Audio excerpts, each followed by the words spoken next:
নির্বিচারে চলছে পাখি শিকার। দেখুন, সিনিয়রও আছে, জুনিয়ররাও আছে।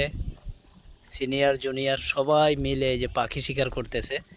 কিন্তু একজন অনেক সিনিয়র, তার নেতৃত্বে 4-5 জন প্রতিনিয়ত মারতে আসে। আমি যেটা জানতে পেরেছি, এই বাবুই পাখি এই কারেন্ট জাল দিয়ে ধরতে আসে, কিন্তু সে আজকে আসেনি। প্রতিদিন প্রায় 1-1.5 হাজার পাখি ধরে এই পাটের সাইড থেকে, কিন্তু আজকে আসছে ছোট মানুষ। ওরা বলতেছে আমি আজকে নতুনই আসছি ভাইয়া, আর আমি নেক্সট টাইমে মারবো না এই পাখি। হ্যাঁ, এরকম কাকতি মিনতি করতেছে।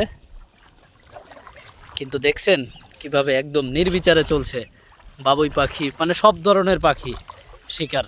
হ্যাঁ, কারেন্ট জাল দিয়ে।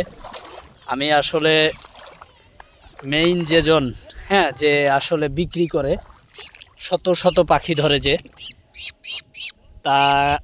তাকে ক্যামেরাবন্দি করার জন্যই আমি আসছিলাম এই বিলের মাঝে, কিন্তু তাকে পেলাম না। সে আজকে আসেনি, কিন্তু এসে দেখি আরও অনেকে মানে ধরতেছে। হ্যাঁ, সন্ধ্যা লেগে গেছে, আমি এখন চলে যাব, কিন্তু এরা অনেক কাকতি মিনতি করতেছে যে আমরা আর আসবো না।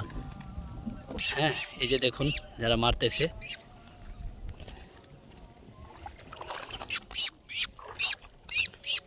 দেখুন এই যে,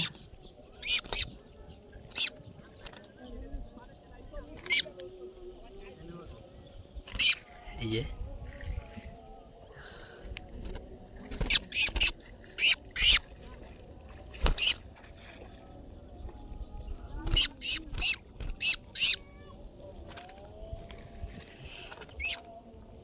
কি বলবো বলুন, ওরা কান্নাকাটি করতেছে ক্যামেরা বন্দি যাতে না করি। হ্যাঁ, ছোট মানুষ, কিন্তু ওরা বলছে আর নেক্সট টাইমে ধরবে না এই পাখি।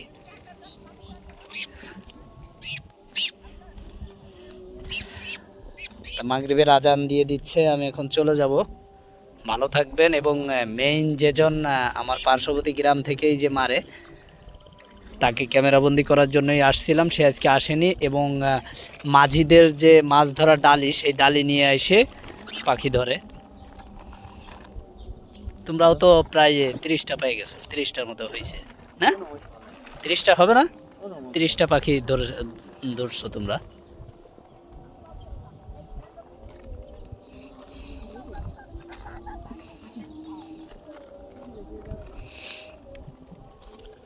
আর এটা হচ্ছে চন্দনার বিল বলে, এবং বারাসিয়া বিল। আর ফুলগাছা নামক নোয়াপাড়া গ্রামের যে মেইন একটা মাঠের ভিতরে জায়গার নাম আছে ফুলগাছা। সেই ফুলগাছার যেই ভিটাটা ওই যে একটা দেখা যায়, ওই ওর পাশে এই যে দেখছেন জাল পাতাইছে, ওর সাইডেই পাট ক্ষেত, পাটের এখান দিয়ে ধরতেছে পাখি। ভালো থাকবেন। আর এরা বলছে যে আর পাখি ধরবো না। হ্যাঁ, এরকম সবাই বলে আসলে, কিন্তু পরে ধরতে থাকে। হ্যাঁ, কেউই আসলে এরকম এটা করতে চায় না। এটা একটা বাবুই পাখি 20 টাকা করে বিক্রি করে, যতটুকু আমি জানতে পেরেছি। এই জন্য আর কি মানবে না, গোপনে গোপনে ধরতেই থাকবে। ভালো থাকবেন, আল্লাহ হাফেজ।